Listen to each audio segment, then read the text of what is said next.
search online for the name Jamie Hubley, you'll find a 15-year-old boy who loved to perform. But on the internet, Hubley did more than just sing. The son of Ottawa City Councillor Alan Hubley wrote blog after blog about the anguish of being a gay teenager who had been a victim of bullying and who was also struggling with depression. "I hate being the only open gay guy in school," he wrote.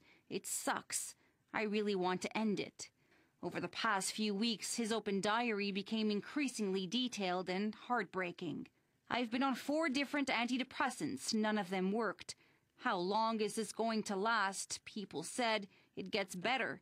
I go to see psychologists and all I do is talk about problems. It doesn't make them disappear.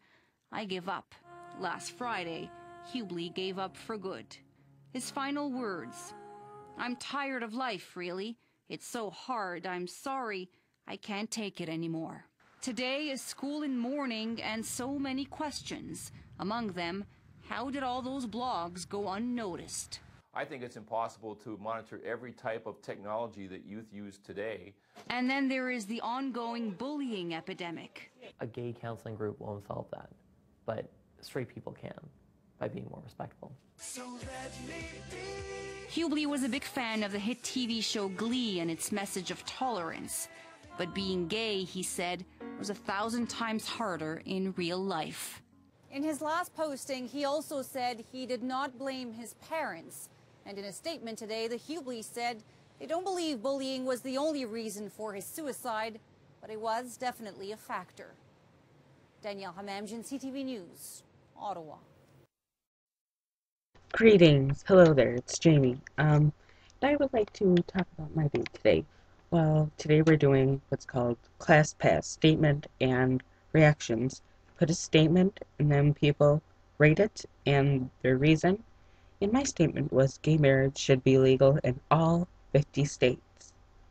Let's go through the reaction scale. A equals strongly agree, B equals agree, C equals no opinion, D equals disagree, and E equals strongly disagree. I got, let's count, 1, 2, 3, 4. I got 4 strongly agrees. I got 1, 2. I got 2 agrees. And I got 1, 2, 3, 4, 5, 6, 7. Oh wait, did I? 1, 2, 3, 4, 5, 6, 7. Yes, 7. I got 7 strongly disagree, and let me read you some reasons. It is against the Bible and is wrong. It goes against the Bible. Let's see what else. It is against the Bible. Another one, it is against the Bible. Another one, it is against the Bible and is wrong. Let's see. I think it's disgusting, wrong, and against the Bible. Against the Bible and against Bible. This is extremely wrong. And here's the letter I wrote to the one who wrote, "It's disgusting." Dear Nameless, I'm a proud member of LGBT, and yes, you do have an opinion, but it's the way you should express it. Your rude and absurd comment on why gay marriage shouldn't be legalized was rude and hurtful. Saying, "I think it's disgusting, wrong, and against the Bible" was rude. It's wrong to say someone is disgusting. Rude comments like those are the reason why lives are lost due to anti-LGBT bullying. Anti-LGBT bullying and any other bullying, for that matter, is wrong in every single way. No one, and I mean no one, should be made to feel like they're not wanted, unloved, or not good enough, because it's something they cannot change about themselves. And saying being gay is disgusting and wrong is hurtful. Things like that is why people kill themselves. That is the reason why someone I know killed himself. And saying you saying you're not disgusting, other people are. It's just as rude. You You should give respect for everyone, no matter gay, straight, or bi, lesbian, transgender life. I, Jamie, proudly say that I will not accept any hatred to me or anyone else who is part of LGBT anywhere, no matter in the hallways, classroom, Facebook, Twitter, etc. I hope you change your mind about the way that you treat others. Just remember, someone's lives depend on your actions. That was hard writing that, and I'm going to give it to him tomorrow because that is just unacceptable and rude. Lady Gaga, you inspire me so much. Put your paws up, because I was born this way, bitch. It's unbelievable. 2 young boys, 2 tragic outcomes. So the question is, do schools understand the problem? Do parents? Joining us now is Barbara Coloroso, a parenting expert and author of The Bully, The Bullied, and The Bystander. You know, Barbara, if a kid nowadays in school if a slur is used against him based on his race, the bully will get in trouble. But if it's based on perception of sexual orientation or something else, people look the other way, it seems. Well, first of all, my heart goes out to those 2 families of Carl and Jaheim's. I mean, I'm a mom and a teacher. And we've said no to racial bullying. The majority of bullying that goes on is sexual in nature, and we have got to get a handle on that. Every child needs to be able to walk into a classroom and know they're safe, that they can be treated with dignity and regard. I don't tell kids you have to like that kid in your classroom, but you must honor their humanity. And sexual bullying is on the rise. It's getting more vicious. And we have to, as parents and educators, deal with it for the seriousness that it is. So That's what your do you whole do? 39 states have anti-bullying laws. Schools around the country have zero-tolerance policies in place. I mean, this school where Jaheim went, you know, people signed pledges that they wouldn't bully. It didn't seem to work. No. What we have to do, first of all, is define bullying for what it really is. It's not normal, natural, or necessary. It's not about a fight. It's not about anger. It's about contempt for another human being. And believe me, Anderson, when I have contempt for you, I can do anything to you and not feel any shame or compassion. So when those kids called this little boy all these names, they got pleasure from that. And then after the fact, they say, oh, I'm sorry I teased you. No, you taunted him, and sorry's too late. We have to define it for what it really is, a conscious attempt to harm somebody and get pleasure from their pain. And when a child reports it to us, zero tolerance is zero thinking. So we have to say to that kid, I'm going to keep you safe. And what do you need from me right now as an adult in this building to be safe? And what am I going to do with the child who targeted you? And what am I going to do, not just with these 2 characters, there's 3 characters in this tragedy. The bystanders who went along with the bullying, who laughed, turned a blind eye, or were afraid to step in. They're all party to this. And what do we do with them?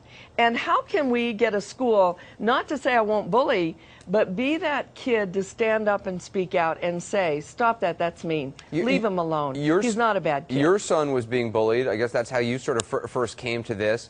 Both these parents went to the schools of Jaheim and Carl, went to the schools, reported the problem. Again, I mean, specifically, what should a parent do? Well, I made mistakes. Our son was targeted kindergarten through 4th grade. I handled it poorly. The school handled it worse. So I've learned from that. And one of the things you don't do is minimize, rationalize, or explain it away. You say to that targeted kid, I hear you. I'm here for you. I believe you. You're not in this alone. As a parent and an educator, I have to say that. But then when you go to the school, don't just complain.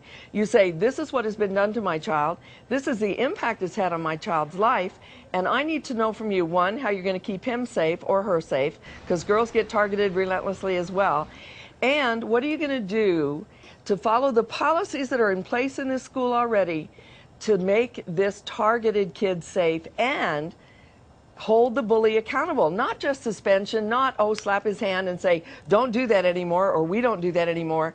But he has to go through a process called restorative justice. Restitution, resolution, and reconciliation. He's got to fix what he did, and not an I'm sorry. This is the second 11-year-old boy that we have reported on in the last 2 weeks who has hung himself based on bullying. And I pray to God we do not have to do this story again. But we want to continue to follow the subject because this is something happening across the country I don't think a lot of people pay enough attention to. Barbara Coloroso, the book is The Bully, The Bullied, and The Bystander. We'll have you on again. We appreciate it. Thank you, Anderson. It's important that you bring it up all the time. No doubt about it. Thanks, Barbara. We're going to we want to take a look at what parents can do to help stop the problem of bullying. So to do that, I'm joined by Allison Schaefer. She's a parenting expert and author of the best-selling book, breaking the good mom myth. So, Allison, first of all, thanks for joining us. My pleasure. Talk to us about what parents should look for if they suspect their child is bullying. Because in this case, the parents did know, but parents don't always know. So what should they look out for? What kind of signs? You're looking for changes in your child's typical behavior. So the types of things you're going to see is someone who's having nightmares, trouble sleeping, giving up activities they used to do. Perhaps they're coming home with marks on their body or stolen possessions, and you can tell they're kind of telling you lies about what might have happened. Because the truth is, a lot of kids do not want to disclose to their parents that they're being bullied because they're afraid that their parents are going to step in a way that's going to increase their being bullied. You know, oh, you're a mama's boy, you had to go get mommy and daddy to help you out. So there's a fear about disclosing. There's also a fear about being bullied online, that your parents are going to take away your computer privileges. So kids keep it to themselves. And of course, this is what we want to prevent. There's many opportunities to intervene. People need to remember, though, the bullies have parents. Right. There are bullies out there, and somebody's parenting them. So what do we tell parents to look out for signs if their child's bullying, how to prevent it, how to talk to your child to say, you know, first of all, find out if they're doing it, if they're the culprits, and then B, how to get them to stop. What should parents say? It's going to be a lot harder to find evidence that your child is being a bully, as if you're going to walk into their room and read something over their shoulder. They're so good at closing the door, quick getting offline, switching screens. So you can watch for that. But the truth is, 1% of people bully and 1% of people get bullied. The other 98% are those passive observers. And certainly in the social media world, other people were reading that blog. Other people were on Jamie's Facebook. There was a whole community that was watching this going on. And it's much easier to get those people to take an active stance to speak up, so that maybe your daughter goes home and says, Mom, I'm seeing stuff on Facebook that doesn't feel right. So it may often be another family that has to step up. Alan Hubley had said that he's quoted as saying, I couldn't fix my own boy, it's tearing me apart. How does somebody like that deal with this after something like this has happened? There's going to have to be a lot of healing for sure, and I think we've already seen that there's a response in the community and from the teens that they're coming together and they're trying to make some sense out of this, that there's at least could be a learning or a way to make other people avoid the same outcomes that happened, is somehow making justice of that, of Jamie's life. And for parents who have kids that went to school with Jamie or knew Jamie, how do they deal with those issues, talking to them about everything that's happened? Now we need to have that conversation that bullying is not just joking around. It is not just a passage of rights or something that someone grows out to, that actually the likelihood of it having a fatal outcome is very real. And it isn't just a subsection of the population. Everybody needs to have the bullying conversation with everybody else. And I think we need to have family, school, and government interventions and policies in place that allow us to be more open-minded. Anytime a parent makes a disparaging comment, anytime that they're harsh or closed-minded, in a sense they're modeling to their child a sense of intolerance. So we really need to change the way we parent systemically too. Allison Schaefer, an author and parent expert, thank you so much. A workplace that is unfriendly to gays can not only be seen as politically incorrect, it can have a serious impact on a person's emotional well-being. A new study by the University of Rochester finds that environment plays a large role in determining whether coming out will actually make a person happier. Joining us now is co-author of the study and professor of psychology at the University of Rochester, Richard Ryan. Professor Ryan, thanks so much for being with us. Well, thanks for inviting me, Stephanie. So, will you break down this study for us? Tell us what the conclusions were and who the study subjects were. Well, our study subjects were LGBT people across the United States, and our interest really is the fact that there's a long history of research showing that when people are out, they have better mental health. But at the same time, most gay and lesbian individuals are not out in many settings. People come out to different degrees in different settings, and we were interested in why. And so basically what you found is people were happier when they came out if the environment around them was supportive, correct? And what environment were you referring to? The workplace, the home? Actually, we were looking across people's environments, and so we were looking at the fact that people come out more or less in different places, and the reason for that is their sense that they're going to be accepted or not. And when they can come out in an accepting environment, there are great benefits to mental health. And as you point out, coming out in a less than accepting environment can have some costs. What's the sort of take-home message, on this? It seems obvious that, of course, if you come out in a supportive environment, it's better. But does that mean you should consider your environment before you consider whether to come out? Well, I think one take-home message from this is that environments, when they're supportive, can have people who are more productive, happier, and healthier in them. And so when we can create environments that are accepting of people's identities, then they're going to function better in those atmospheres. Dear God, give us something we can live with and pass on to others whose lives will never be the same because of a loved one's death.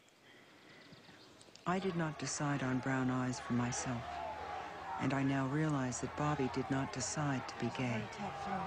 If you say in your word that it is evil and wicked to be born with no arms, and a child is born with no arms, what is that child to think?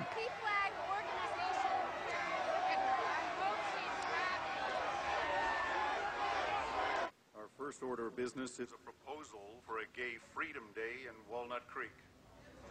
Attention, please. We have a select group to debate the issue. I don't see Next her. up is Reverend Witzel. For one day, people can celebrate their difference rather than feel shame. They should be ashamed.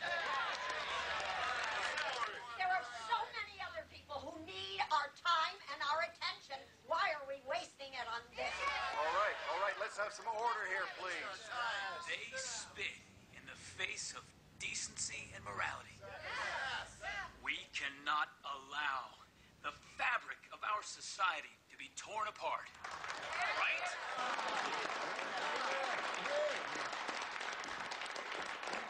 I tried to run for the Human Relations Commission.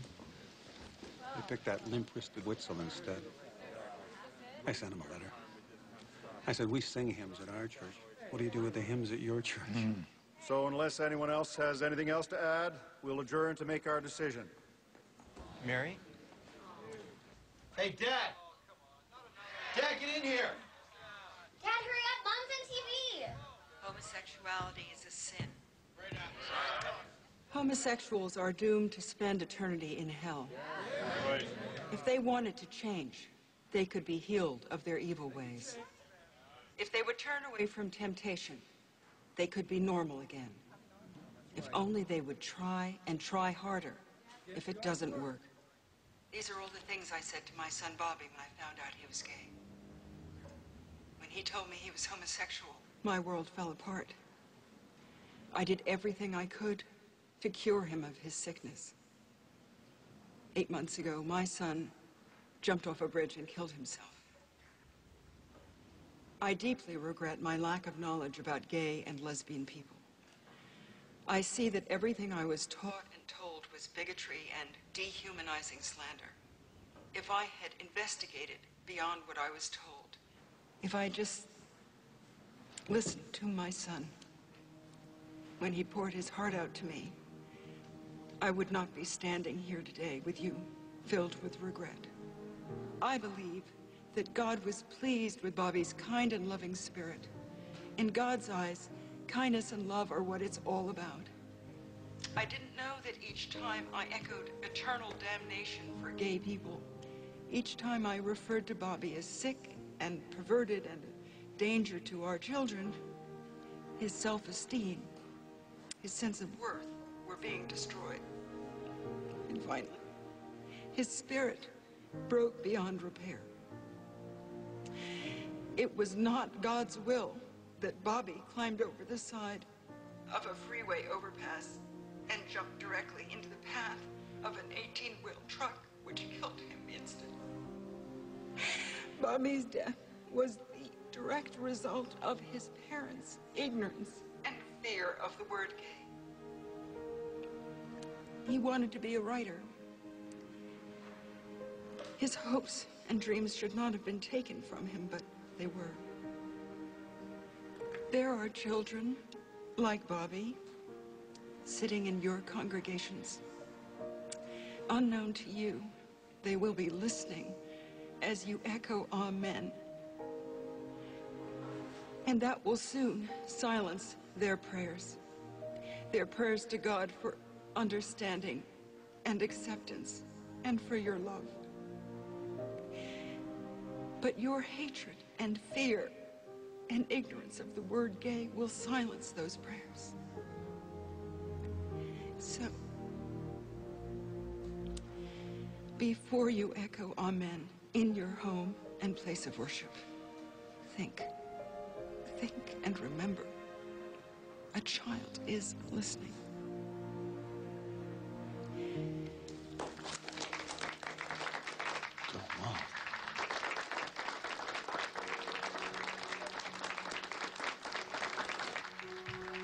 She did good.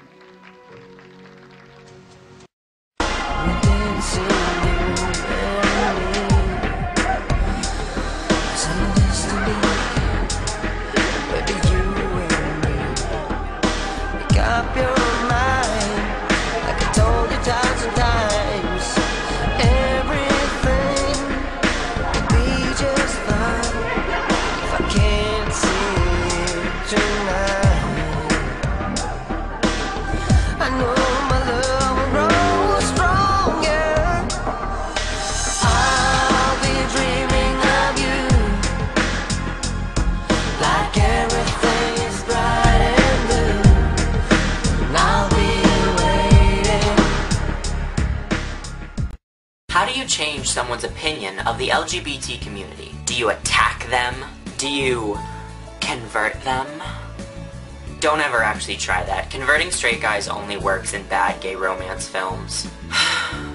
Personally, I think the best way to make someone support gay rights is to live out. And what I mean by that is that you should live openly. People who believe in negative stereotypes about gays won't change their opinions by seeing Kurt on Glee. They'll change their opinions when they realize that their neighbor, their friend, or somebody that they already know and trust happens to be gay. I think if more people realized how many normal, innocent people around them were being hurt by homophobia, they'd be more supportive of gay rights. And this doesn't mean you should force yourself out of the closet. Everybody needs time to come to terms with their sexuality. But when you do, you should be open about your sexuality.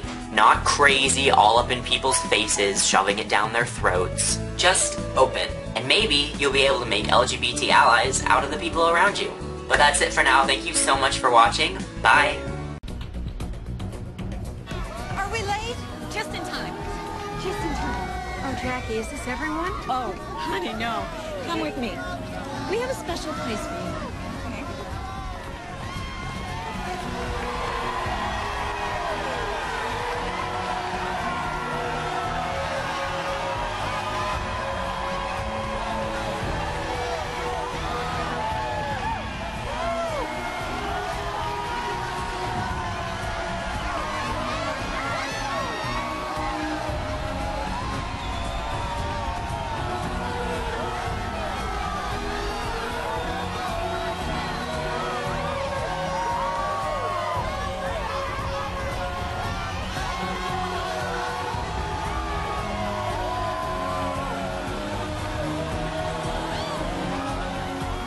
To all the Bobbies and Janes out there, I say these words to you as I would my own precious children.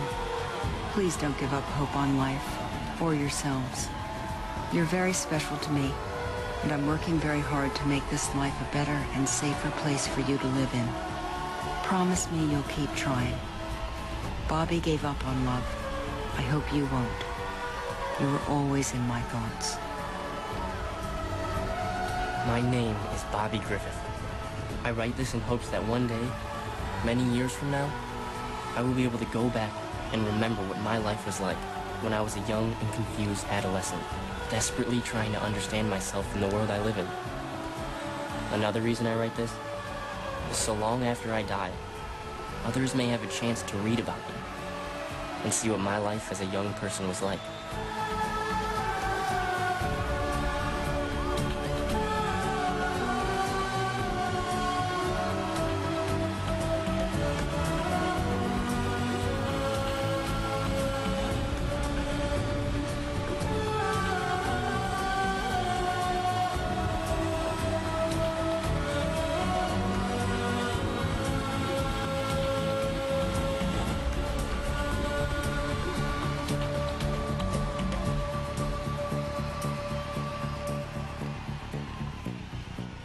This is a crazy world.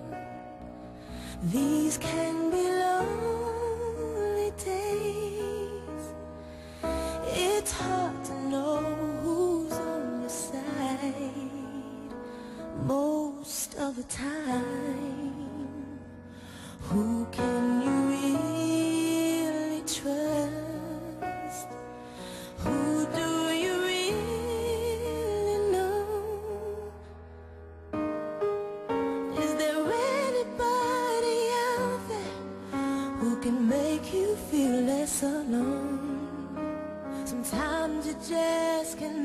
it on your own.